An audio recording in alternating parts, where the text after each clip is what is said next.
A flurry of recent missile tests by North Korea has set nerves on edge and stirred fresh concern about whether US defenses could protect Americans against a sneak attack. North Korea has detonated nuclear devices and is trying to develop long-range missiles capable of reaching the United States. The Pentagon has spent more than $40 billion on the ground-based Mid-Course Defense System, GMD for short. It's designed specifically to thwart a nuclear strike by North Korea or Iran. Yet there are grave doubts about whether it's up to the task. Here is a look at the system's origins, how it's supposed to work and the technical problems that have bedeviled it. It's designed to defend the United States against a limited nuclear attack. That means a strike with a handful of missiles, as opposed to a massive assault of the kind that Russia or China could launch. The United States relies on deterrence, the threat of overwhelming retaliation, to prevent Russia or China from ever unleashing missiles against us. In the case of North Korea or Iran, we would rely on GMD to knock incoming warheads out of the sky. By intercepting incoming warheads in space, just as they're about to begin their re-entry into the atmosphere. That's the approximate mid-course point in a warhead's journey from launch pad to target. The GMD interceptors are 60-foot tall, 3-stage rockets. Each has a 5-foot, 150-pound kill vehicle at its tip. In the event of an attack, interceptors would be launched from their underground silos. Once in space, the kill vehicles would separate from their boost rockets and fly independently toward their targets, at speeds up to 4 miles per second. There are 37 operational interceptors, 4 at Vandenberg Air Force Base in Santa Barbara County, California, and 33 at Ft. Greely, Alaska. The kill vehicles carry no explosives. They're designed to destroy enemy warheads with kinetic energy, or energy of motion, in other words, by crashing into them.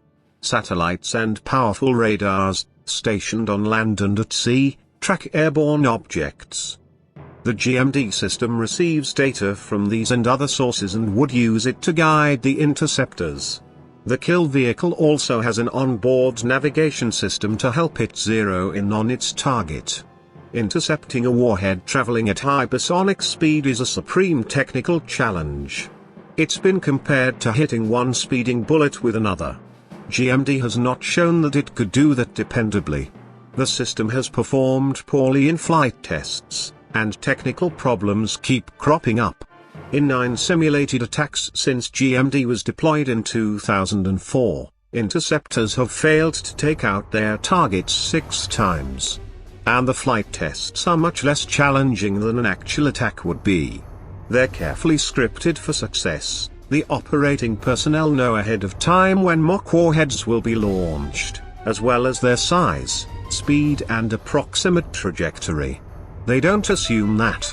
To the contrary, defense planners assume that 4 or 5 GMD interceptors would have to be launched for every incoming warhead to have a good chance of destroying them all, according to current and former government officials.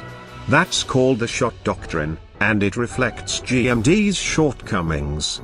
It means that if an adversary launched multiple missiles, our inventory of interceptors could be quickly depleted. It's no single problem, it's a variety of causes. And that's what so concerns experts who've studied the system. In some cases, divert thrusters were blamed. These are small rocket motors, 4 of which are attached to each kill vehicle. They're supposed to fire rapidly to make course corrections and keep the kill vehicle on course once it's in space and flying on its own. In some tests, the thruster's rough combustion of fuel was found to have thrown off the kill vehicle's onboard guidance system. A lot of time and money was spent redesigning the thrusters to kill this problem. In January 2016, a flight test was initiated from Vandenberg Air Force Base to check out the new thrusters. The Missile Defense Agency and its lead contractors pronounced the test a success. But as the Times later reported, it wasn't. Partway through the exercise, one of the new thrusters stopped working, and the kill vehicle veered far off course. A review overseen by the missile agency found that the thruster most likely malfunctioned because of a glitch in the circuit board that powered it. As the Times reported, circuit boards in most of the kill vehicles now in the GMD fleet are vulnerable to the same kind of mishap. Bottom line, the kill vehicles are tremendously complex machines. Each one has more than 1,000 components. And because of the speed with which they've been produced and deployed, no two are identical. American scientists had been working on missile defense technology for decades, with the aim of creating a reliable shield for the U.S. homeland. President Clinton, whose administration supported and funded such research, concluded that the technology wasn't ready for prime time. But his successor, President George W. Bush, had campaigned on a promise to deploy a homeland missile defense system quickly, asserting that the country was in imminent danger of a sneak attack by a rogue state such as North Korea or Iran. In late 2002, Bush ordered the Pentagon to field a set of missile defense capabilities by the end of 2004. To speed things along, Defense Secretary Donald H. Rumsfeld exempted the program from the Pentagon's normal procurement and testing standards. Analysts trace GMD's problems to these early decisions to prioritize speed above meticulous engineering and development of proven capabilities. The Government Accountability Office, a nonpartisan investigative arm of Congress, reported last year that GMD's test record has been insufficient to demonstrate that an operationally useful defense capability exists. In July, a team of missile defense experts who studied GMD for the Union of Concerned Scientists said the system is simply unable to protect the U.S. public. In January, the Pentagon's Operational Test and Evaluation Office, in its annual report on U.S. defense programs, rated GMD's reliability as low. It said the day-to-day availability, or readiness, of the system's interceptors was also low. The report added that flight tests had revealed unspecified new failure modes. The agency says it is absolutely confident in GMD's ability to protect the homeland. A handful of defense contractors have produced the system's major elements. Raytheon Company has built the kill vehicles and radars.